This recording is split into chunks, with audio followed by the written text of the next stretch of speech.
Dios les bendiga, soy el obispo Hugo Alfonso Montesinos. La palabra de Dios para nuestras vidas está llena de esperanza y nos muestra los principales pilares de la fe en nuestro Señor Jesucristo. Te invito a ver con mucha atención el siguiente mensaje. Esperamos que esta palabra pueda bendecir y fortalecer tu vida. Te invito a ver el mensaje de Dios. Vamos a ir a la palabra de Dios en esta noche y vamos a ir al libro de Mateo en el capítulo 12. Esta sería la lección número 13, como que ahí algunos hermanos me preguntan, ¿es la 13 o la 12? No, es el capítulo 12, lección número 13.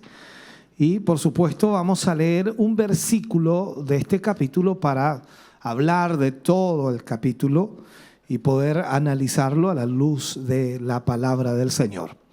Leemos Mateo capítulo 12, versículo 7, y dice: y si supieseis qué significa misericordia quiero y no sacrificio, no condenaríais a los inocentes. Oremos al Señor. Padre, en el nombre de Jesús vamos ante su presencia, dándole gracias, Señor, porque nos permite en esta hora tener su palabra en nuestra vida y corazón. Gracias porque podemos, Señor, reunirnos y al mismo tiempo a través de estos medios de comunicación reunir a gran parte de la congregación. Señor, permite en esta hora que a través de la radio, la televisión, la internet, cientos y miles de personas sean bendecidas. Gracias porque tu palabra, Señor, siempre nos guía, nos dirige y a través de ella aprendemos, crecemos, maduramos, entendemos lo que debemos hacer. En el nombre de Jesús nos ponemos en tus manos hoy, Señor, y esperamos tu guía y tu dirección para la gloria de Dios. Amén y amén, Señor. De ese aplauso de alabanza al Señor. Gracias damos a Dios. Bien, vamos a hablar en el día de hoy y usar como título al mensaje de hoy: religiosos pero sin misericordia. Religiosos pero sin misericordia. Hay varios enfoques que vamos a hablar en este capítulo y sin duda nos va a ayudar a entender varias cosas que posiblemente en algunos casos nos cuesta entender. ¿Qué sucede en este capítulo? Mateo nos enfoca el estallido, o mejor dicho, el conflicto que estalló entre el Señor Jesús y los fariseos o los religiosos de aquella época. Y este fue un conflicto público, ya que recuerde que el Señor siempre estaba ministrando en medio de muchas personas. Eran muchos los que seguían al Maestro y este conflicto entonces estalla en público contra o entre Jesús y los religiosos de esa época. Especialmente con la rama de los fariseos, quienes al principio parecieron tener una actitud amistosa con el Señor Jesús, pero ahora comienzan a desear su muerte. Y uno de los principales puntos de discordia que ellos tuvieron entre el grupo de los fariseos y Jesús es el día sábado. Es el conflicto que inicia en este párrafo Mateo. Ahora, este conflicto surgió en dos lugares. El primero de ellos en el campo y luego también en la sinagoga. Las discusiones y el confrontamiento que hubo entre estos religiosos, que sin duda eran bastante complicados en su forma de ser, se fue aumentando, fue acrecentándose y cada vez se iba haciendo mayor el conflicto. Pero nuestro Señor Jesucristo siempre estaba contradiciendo o contrarrestando todas sus tradiciones religiosas, mostrando, por supuesto, el verdadero significado de la devoción espiritual que Dios realmente desea. Jesús afirma ser el Señor del sábado. Y eso pareciera que cuando nosotros leemos el libro de Mateo pasa como muy rápido, pero la verdad es que Él afirma ser el Señor del sábado. En Mateo capítulo 12, versículo 1 y 2 dice: en aquel tiempo iba Jesús por los sembrados en un día de reposo, y sus discípulos tuvieron hambre y comenzaron a recoger espigas y a comer. Viéndolo los fariseos le dijeron: he aquí tus discípulos hacen lo que no es lícito hacer en el día de reposo.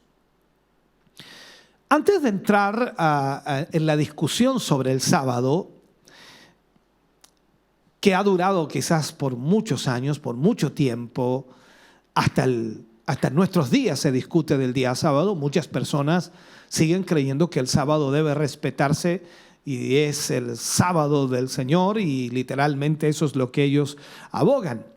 Pero vamos a ver realmente la razón por la que los discípulos estaban arrancando las espigas, antes de entrar al tema del sábado. Ellos estaban arrancando espigas, estaban comiendo granos, y era porque tenían hambre. El versículo que acabamos de leer lo dice claramente: los discípulos tuvieron hambre, y por esta razón entonces estaban arrancando espigas y comiendo de ellas. Ellos seguían al maestro constantemente. Recordemos, por supuesto, las palabras del maestro en el libro de Mateo capítulo 8, versículo 20, que dice: Jesús les dijo: las zorras tienen guaridas y las aves tienen nido, mas el Hijo del Hombre no tiene dónde recostar su cabeza.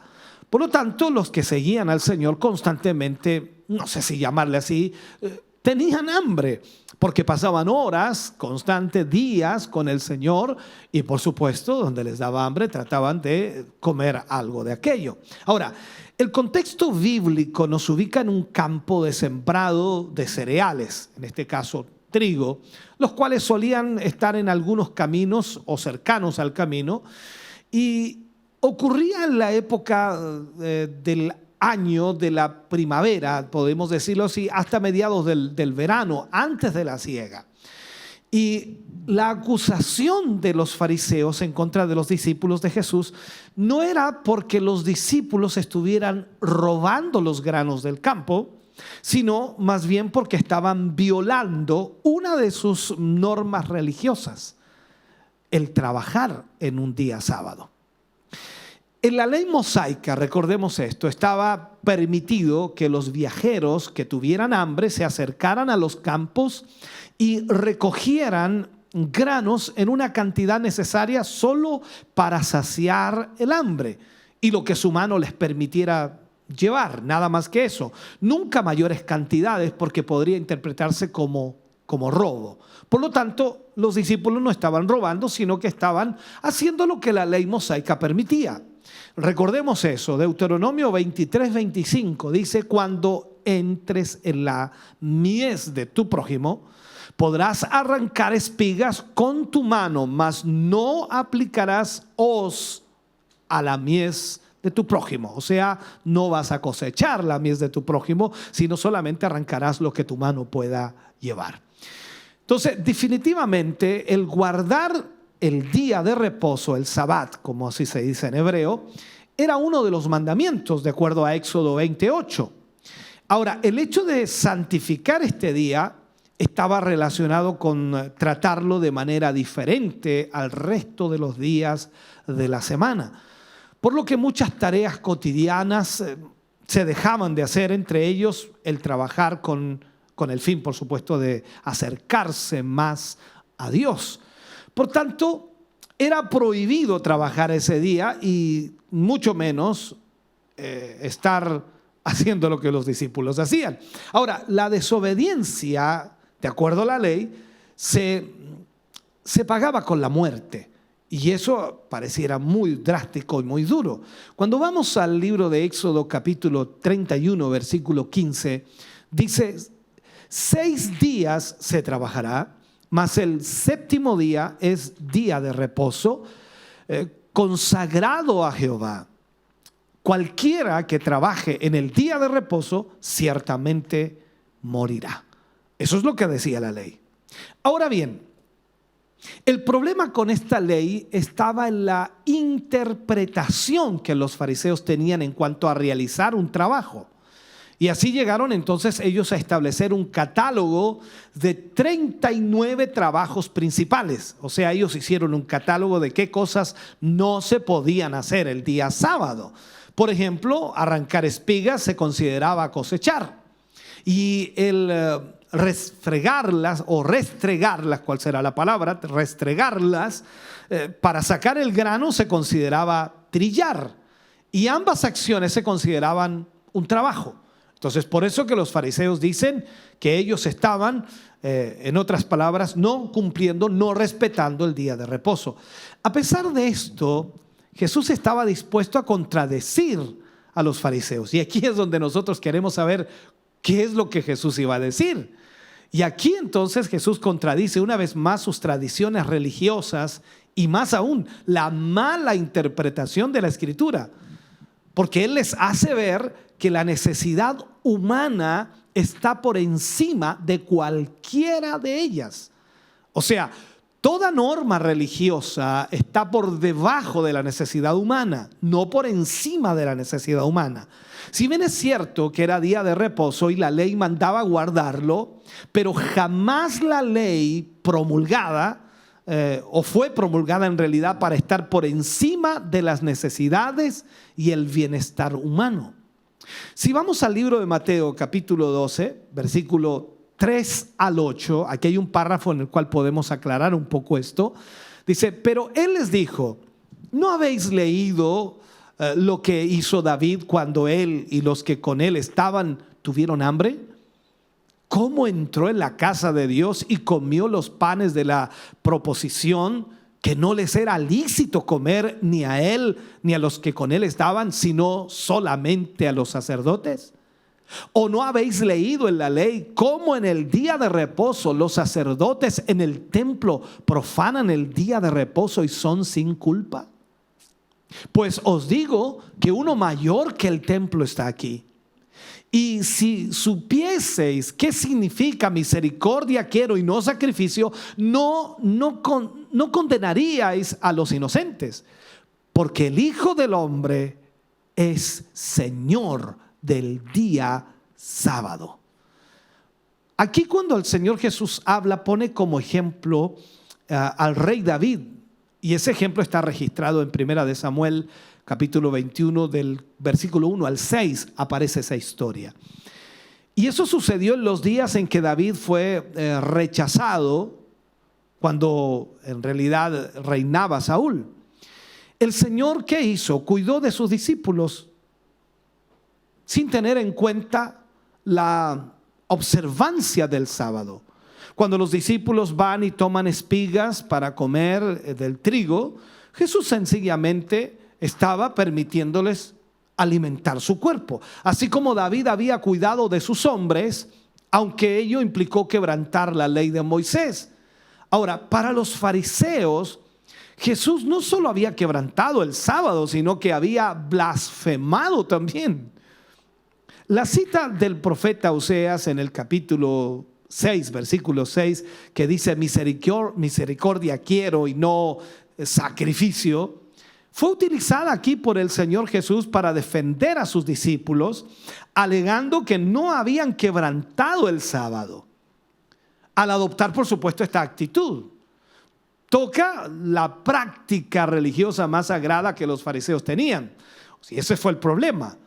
Los fariseos se sintieron ofendidos, sintieron que pasaron a llevar su religión, pasaron a llevar sus normas, pasaron a llevar su listado de cosas que no se podían hacer el día sábado, y todo eso entonces se transformó en una discusión y en una pelea o en una situación compleja. Ahora, una vez más queda en evidencia el increíble dominio y también la aplicación que Jesús tenía de las Sagradas Escrituras. Y aquí el Señor les refuta a aquellos que se jactaban de dominar las Escrituras. Entonces, allí frente a ellos estaba no el mejor erudito, hablando de Jesús. No es que Jesús era el mejor erudito en las Escrituras o el más versado comentarista de las Sagradas Escrituras, sino que allí estaba el autor mismo de ellas. Y por tanto, conocía la verdadera interpretación y aplicación de la ley. Eso debemos entenderlo. Cuando usted lee un libro, trata de interpretar lo que el autor trató de decir o trató de enfocar. Y aún así, aunque nosotros tratemos de entender algo, no tendremos la realidad de todo. Y cuando el autor dice, no, lo que yo traté de decir fue esto, y dice, andaba un poco perdido. Esta es la realidad que le pasaba a los fariseos. Ellos interpretaban la ley de acuerdo a sus criterios, pero aquí estaba el autor de la palabra. Y él sabía la interpretación correcta. Por eso es muy importante cuando yo aconsejo a los hermanos que lean los evangelios, están leyendo al autor de la palabra. Por lo tanto, él es el que sabe la genuina interpretación que se le debe dar a la palabra. La ley había sido establecida como un medio de consagrarse a Dios en aquel tiempo. La ley fue escrita para que cada ser humano pudiera entender su condición de pecador y pudiera darse cuenta a través de la ley que había fallado ante Dios. Para eso fue escrita la ley. Pero jamás su aplicación iría en contra del mismo bienestar del hombre. O sea, entendamos esto, por favor. Bastaba tener misericordia para ver lo que los fariseos no estaban viendo. Pero estos fariseos solo les preocupaba sus tradiciones y eran totalmente indiferentes a la necesidad de la gente.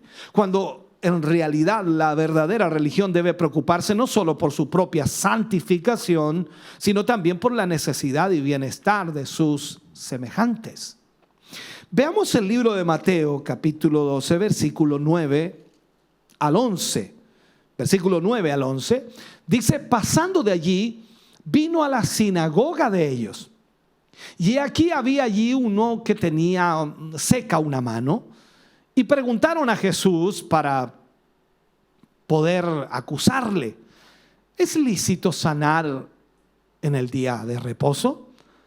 Él les dijo: ¿qué hombre habrá de vosotros que tenga una oveja y si ésta cayera en un hoyo en día de reposo, no le echa mano y la levanta? Esa es la pregunta que le hace el Señor. Aquí vemos otra confrontación.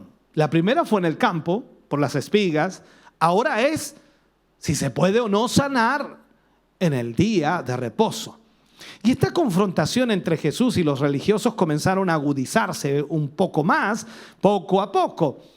Y el incidente de las espigas ya había pasado, pero los mismos fariseos son los que ahora buscan a Jesús en una sinagoga con el fin de buscar una ocasión para acusarle. Prácticamente el problema sigue siendo el mismo. ¿Cuál era? Jesús está violando sus leyes, esas leyes religiosas que ellos tenían. Y Jesús estaba trabajando en el día de reposo. Y en esta ocasión el sanar a un enfermo era considerado un trabajo. Pero nuestro Señor les demostraría entonces una vez más que las necesidades humanas están por encima de cualquier regla religiosa y la religión sin misericordia está totalmente muerta. Su pregunta, la pregunta de los fariseos sobre la legalidad de sanar en el sábado, fue ideada para hacerle caer en una trampa. Esa era la idea de los fariseos. Sin embargo, fue Jesús quien les hizo caer en el lazo a sus propios enemigos, porque ellos admitieron que una oveja accidentada debía ser rescatada el día sábado. En realidad, la ley de Moisés lo permitía. La ley exhortaba al hombre justo a ser bueno con sus animales. Cuando leemos el libro de Proverbios, capítulo 12, versículo 10, dice: el justo cuida de la vida de su bestia, mas el corazón de los impíos es cruel. Por eso entonces las escuelas rabínicas habían establecido leyes en cuanto a auxiliar a los animales en dichos días. Se establecía, mire lo que se establecía, que lo único que se podía hacer era, si la oveja caía en un hoyo y no la podían sacar porque era día sábado, lo único que podía hacer era llevarle comida al animal que había caído en ese hoyo para que sobreviviera hasta el día siguiente para rescatarlo. Ahora, si la misma ley hablaba acerca de la compasión a los animales, la cual aplicaba aún en el día de reposo, también por deducción lógica, esta misma compasión se extendía a los seres humanos. Y si existía la posibilidad de aliviar el sufrimiento de un hombre, en dicho día la oportunidad no podía ser desaprovechada. Por esto entonces Jesús le dice: ¿cuánto más vale un hombre que una oveja? Ante su cruel silencio, porque se quedaron todos en silencio, el Señor decidió sanarlo, enseñándoles que el verdadero significado de la ley de Dios, estaba mostrando compasión hacia el hombre. Entonces dijo a aquel hombre: extiende tu mano. Y él la extendió y le fue restaurada tal como la otra mano. Y esto nos muestra lo muerta que estaba la religión de los fariseos, y creyendo que agradaban a Dios, eran en realidad enemigos de Dios. Por eso en esto tenemos que ser muy cuidadosos también en la interpretación que nosotros tengamos de la Escritura. Los fariseos siempre estaban tratando de, ¿cómo llamarle?, tentar al Señor, atrapar al Señor en alguna situación. Incluso los fariseos tramaron la muerte de Jesús. O sea, vemos algo terrible. Hasta este momento los fariseos habían tenido una actitud amistosa antes de esto. Entonces, tratando de beneficiarse de su popularidad de alguna forma. Pero como Jesús los evitó constantemente, se convirtieron en sus enemigos. Y esto pasa mucho hoy día en la religión, porque claro, si alguien no opina como usted, ya es su enemigo. Si alguien no cree como usted, ya es su enemigo. Y eso pasa mucho dentro de la religión, y es lamentable. Así que a partir de aquel día, los fariseos comenzaron a tramar la muerte del Señor. Y sin duda le habrían atrapado en esta ocasión si no hubiera tenido, o si no hubiera, no sé cómo dice, si no hubieran tenido temor a la multitud que andaba con Jesús, porque Jesús siempre andaba con una gran multitud. Si estos hombres hubieran sido verdaderos líderes espirituales, ellos se habrían dado cuenta o se habrían retractado de su error en la misma sinagoga y haberle dado la razón a Jesús en la interpretación que él hacía de la Escritura. Si hubieran gozado, y lo digo así, al ver la sanidad del hombre de la mano seca, pero en lugar de eso decidieron no aceptar lo que Jesús hizo. Eso los convirtió entonces en hipócritas religiosos, porque se supone que el bienestar de la humanidad es lo más importante. Y cuando digo bienestar, es la necesidad suplida de aquellas personas. Y en este caso el Señor suplió la necesidad de este hombre que tenía una mano seca. Ahora, en segundo lugar, vemos la hipocresía religiosa de estos hombres en las intenciones secretas que tenían para destruir a Jesús. Esto es como sonreírle por un rato y luego de eso tramar matarlo. Uno no puede imaginarse a hombres que profesan fe, que profesan piedad, planeando matar a una persona. Pero ellos lo hacían. Y eso nos impresiona enormemente. Ahora, Mateo capítulo 12, versículo 15, dice: sabiendo esto, Jesús se apartó de allí y le siguió mucha gente y sanaba a todos. Esto que me impresiona a mí. Veamos esto. La actitud de los fariseos hizo que Jesús se retirara temporalmente de allí. Se fue del lugar, del barrio, vamos a ponerlo así, porque la hora de su entrega o la hora de entregar su vida no había llegado aún. Por lo tanto, él se apartó. Ellos, los fariseos, no podían tocarle hasta que llegase el momento divinamente determinado que Jesús iba a ser entregado.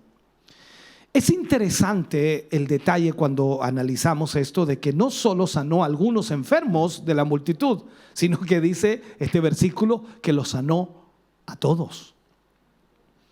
Los sanó a todos.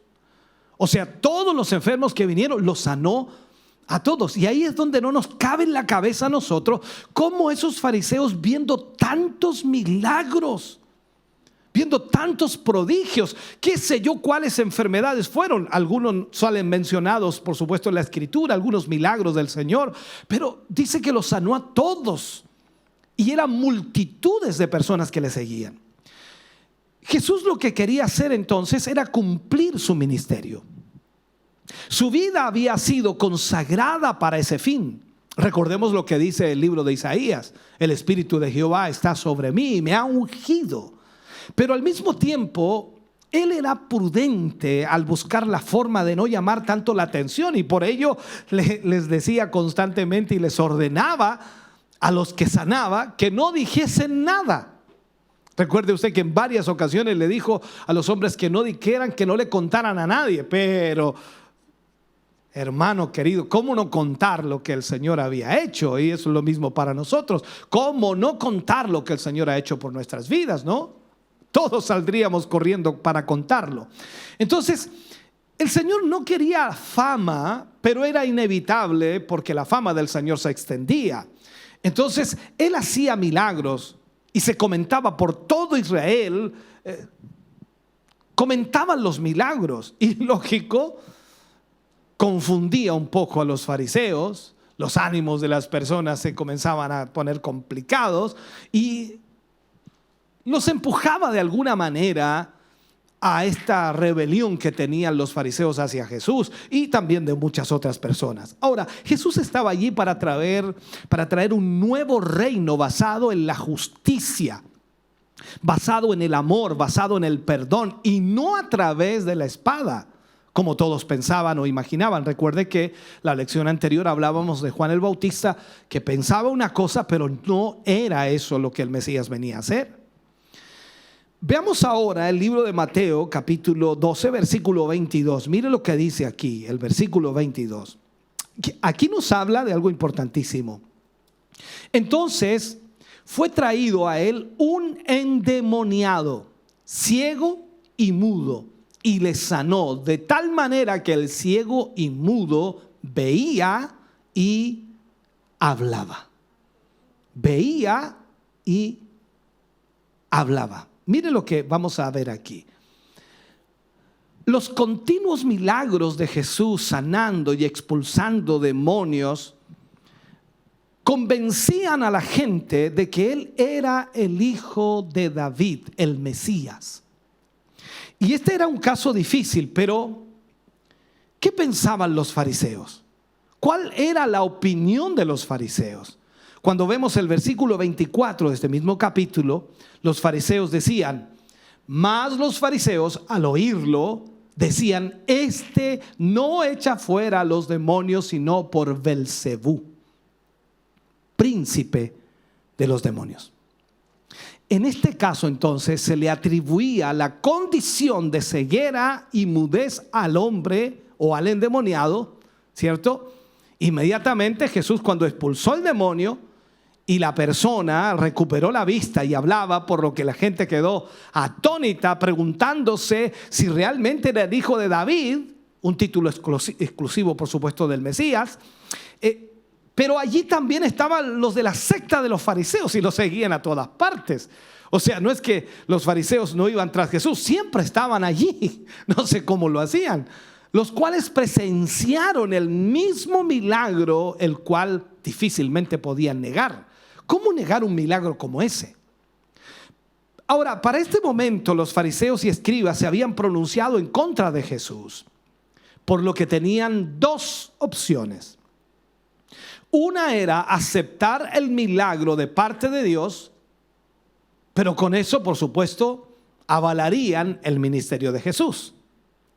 La otra opción fue desacreditar el milagro, pero como era algo realmente que había ocurrido, lo único que les quedó fue decir que Jesús, por obra del diablo, de Belcebú, como lo decían, echaba fuera demonios. O sea, la única manera de desacreditarlo era diciendo que Jesús había sanado a ese hombre por el poder de Belcebú. O sea, no podían negar el milagro porque toda la gente lo había visto, lo había observado. La palabra Belcebú, la que utilizaron los judíos o la utilizaban, era para referirse directamente al diablo, la cual provenía del hebreo Baal-Zebub. Y cuando vemos nosotros lo que sucede allí, es que los fariseos de una u otra manera constantemente estaban desacreditando lo que Jesús hacía. Si vamos al versículo 25 al 27 de este mismo capítulo, dice: sabiendo Jesús que los pensamientos de ellos, les dijo: todo reino dividido contra sí mismo es asolado, y toda ciudad o casa dividida contra sí misma no permanecerá. Y si Satanás echa fuera a Satanás, contra sí mismo está dividido. ¿Cómo pues permanecerá su reino? Y si yo echo fuera a los demonios por Belzebú, ¿por quién los echan vuestros hijos? Por tanto, ellos serán vuestros jueces. ¿Qué le estaba diciendo el Señor aquí? Para refutar la acusación de los fariseos, Jesús acude aquí a la práctica de echar fuera demonios de sus mismos discípulos que practicaban aquello. No de los discípulos de Jesús, sino de los discípulos de los fariseos. Ellos tenían la práctica del exorcismo entre los judíos y se practicaba desde mucho tiempo, muy antiguo. En la antigüedad se solía creer que todas las enfermedades y todas las calamidades eran consecuencia de los demonios. En ocasiones las personas enfermas acudían a estos exorcistas con el fin de ser liberados y eran sometidos a un ritual de liberación. Y muchos casos de liberación no eran consecuencia de una verdadera liberación, sino más bien de la sugestión. O sea, sus mentes se disponían a creer que en estas prácticas, y generalmente salían mejor sin saber que se trataba de enfermedades comunes y corrientes. Ahora Jesús, considerando por supuesto esta práctica que era común entre los discípulos de los fariseos, a los cuales llama a sus hijos, por eso le llama a sus hijos, a los discípulos de los fariseos. Y si esto lo aprobaban, que era que ellos echaban fuera demonios, entonces él le dice: entonces, ¿por qué poder echan fuera demonios vuestros hijos? Aquí vemos esto entonces muy claramente. Ellos no iban a aprobar el hecho de que Jesús echaba fuera demonios por el poder de Dios. ¿Por qué conjuro estaba utilizando o qué conjuro estaba utilizando el Señor? ¿Cómo echaba fuera los demonios? Entonces Jesús le dice: si yo echo fuera los demonios por el poder de Belzebú, ¿por qué los echan vuestros hijos? Por tanto, ellos serán vuestros jueces. O sea, aquí el Señor Jesús otra vez refuta totalmente lo que los fariseos critican de él. Jesús utilizaba sus mismas tradiciones en contra de ellos mismos.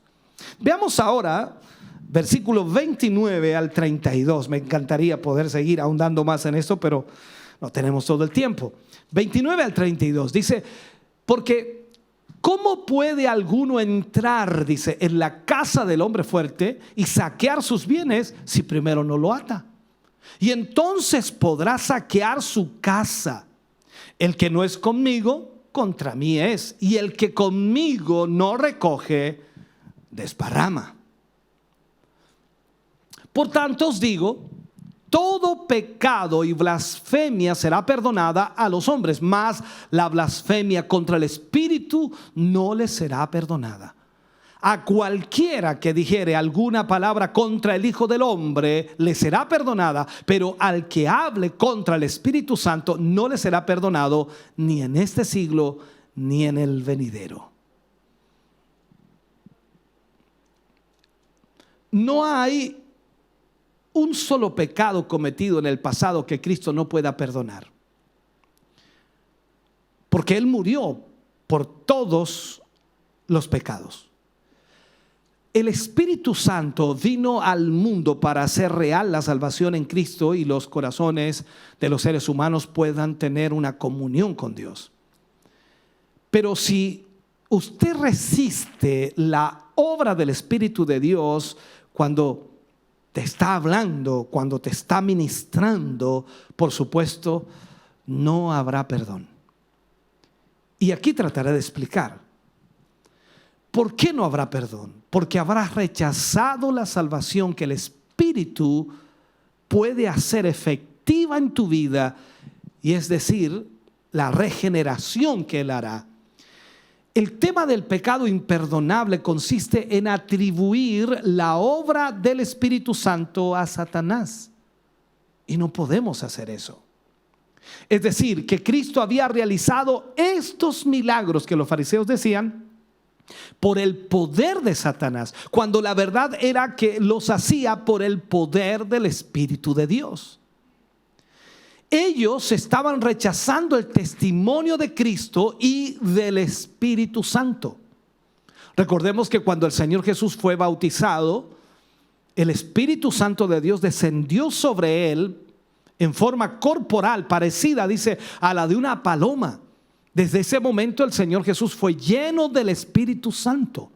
Ahora, lo nieguen o no los fariseos, la Escritura dice eso, y se vio inmediatamente el ministerio de Cristo obrando a través del Espíritu. Entonces, la liberación de los demonios por parte de Jesús significa que Él es más poderoso que Satanás y su reino de las tinieblas. Jesús es más poderoso que todo aquello. Entonces, para poder ilustrar esta verdad, Jesús narra esta parábola. A menos, dice, que alguien sea más fuerte que su oponente, podrá someter a su enemigo. Y en este caso, los demonios se quedaban impotentes ante la autoridad de Jesús. Y eso lo vemos en el registro bíblico. Muchas personas creen que no hay nada que se pueda hacer con la brujería o el ocultismo o la hechicería o la cartomancia o cualquier cosa de esa. Pero Jesús es más poderoso que cualquiera de esas cosas. Jesús es más poderoso que cualquier ángel caído, incluyendo al mismo diablo. Y aún su iglesia lo es porque tiene el respaldo del Espíritu Santo, y cualquier cautivo del diablo puede ser hoy libertado por el poder del Espíritu de Dios, porque el Espíritu de Dios es más poderoso que todo espíritu aquí en el mundo. Entonces, el hecho de que Jesús eche fuera a los demonios es una prueba irrefutable de la autoridad que Él tiene. Y esto, por supuesto, nosotros lo vemos claramente en la Escritura. Y esto al mismo tiempo les anuncia el reino de Dios que se había acercado. Recordemos las palabras de Jesús: el reino de los cielos se ha acercado. Todo aquel que cree en Él recibe el favor de Dios. Pero todo aquel que rechaza el reino pierde su alma. El que no es conmigo, como dice el Señor, contra mí es, y el que conmigo no recoge, desparrama. Lo deja más que claro. Y es ahí en donde tenemos que tener mucho cuidado nosotros. Vamos al versículo 34 y al 37. Aquí habla acerca de la causa de división, ¿no? Generación de víboras. Jesús le está hablando a los fariseos aquí. ¿Cómo podéis hablar lo bueno siendo malos? Porque de la abundancia del corazón habla la boca. El hombre bueno del buen tesoro del corazón saca buenas cosas, y el hombre malo del mal tesoro saca malas cosas. Mas yo os digo que toda palabra ociosa que hablan los hombres, de ella darán cuenta en el día del juicio. Porque por tus palabras serás justificado, y por tus palabras serás condenado. ¡Wow! O sea, lo que Jesús está diciendo aquí es que de la fuente de nuestro corazón, de ahí surge lo bueno y lo malo. Todo depende de lo que seamos. La denuncia mordaz de Jesús a los líderes religiosos revela que ya les había rechazado. Ya Jesús había rechazado a los líderes religiosos porque sabía lo que había en sus corazones. O sea, la justificación y la condenación aquí mencionadas se deben haber expresado por el hecho de lo que había en sus corazones. Él sabía que ellos eran malos. Y lógico, nosotros lo vemos y lo leemos, que apenas vieron ese milagro del hombre de la mano seca, salieron para planificar matarlo. No eran buenos por ninguna parte. Luego vemos allí, y avanzando un poco más, Mateo 38 al 41, que es ya casi terminando. Y vemos estos versículos y dice: entonces respondieron algunos de los escribas y de los fariseos diciendo: Maestro, deseamos ver de ti señal. Y respondió y les dijo el Señor: la generación mala y adúltera demanda señal, pero señal no les será dada, sino la señal del profeta Jonás. Porque como estuvo Jonás en el vientre del gran pez 3 días y 3 noches, así estará el Hijo del Hombre en el corazón de la tierra 3 días y 3 noches. Los hombres de Nínive se levantaron o se levantarán en el juicio contra esta generación y la condenarán, porque ellos se arrepintieron a la predicación de Jonás, y he aquí más que Jonás en este lugar. Wow, Señor. O sea, lo que pasaba aquí es que ellos no tenían intención de creer por una señal, porque las señales estaban a la vista de ellos. Las señales estaban siendo hechas todos los días. Ellos seguían al maestro por todas partes y veían los milagros. ¿Qué más señal podían pedir? Solo estaban tratando de hacerle caer en una trampa. Eso es lo que buscaban. Pero observamos la respuesta de Jesús. El primer incidente del Antiguo Testamento era la historia del profeta Jonás. Recuerde usted, Dios le liberó de la oscuridad de la muerte, trayéndolo a la luz de la vida. Fue una experiencia, no sé cómo llamarle, ilustrativa de lo que sería el entierro y resurrección de Cristo. Eso estaba hablando allí el Señor. Y los habitantes de Nínive creyeron a la predicación de Jonás y se arrepintieron. Pero la actitud de Israel fue muchísimo peor por no haber recibido al Mesías ni arrepentirse. Déjame terminar con estos últimos versículos aquí. Vamos a leer desde el versículo 43 al 45. 43 al 45. Cuando el espíritu inmundo sale del hombre, anda por lugares secos buscando reposo y no lo halla. Entonces dice: volveré a mi casa de donde salí, y cuando llega la halla desocupada, barrida y adornada. Entonces va y toma consigo otros 7 espíritus peores que él, y entrados moran allí, y el postrer estado de aquel hombre viene a ser peor que el primero. Así también acontecerá a esta mala generación. Nuestro Señor les advierte a todos los presentes la importancia de cuidar su corazón, para que aquel espíritu no vuelva y sea peor de lo que eran.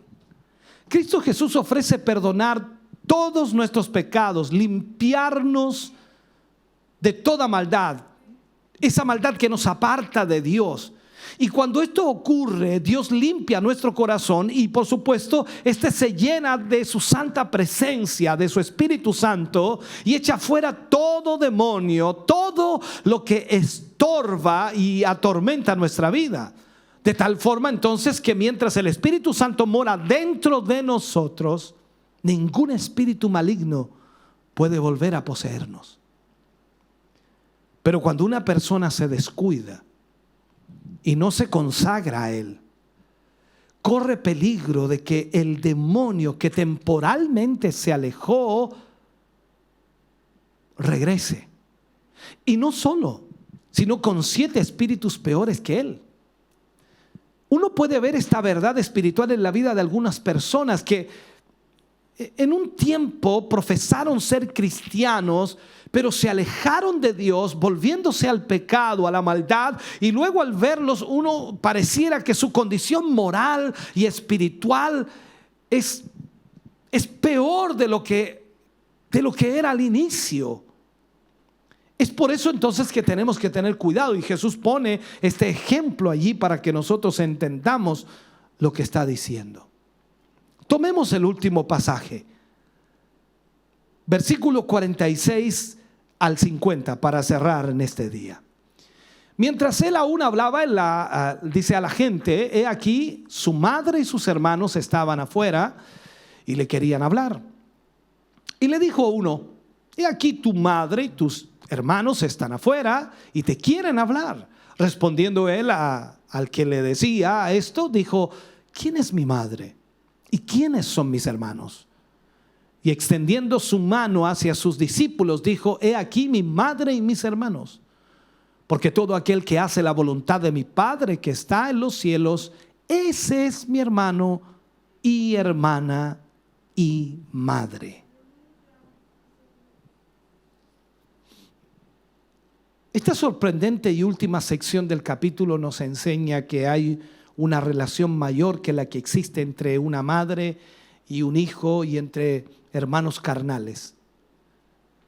En la relación establecida con Dios a través de Jesucristo por la fe en Él, sin duda es mucho mayor.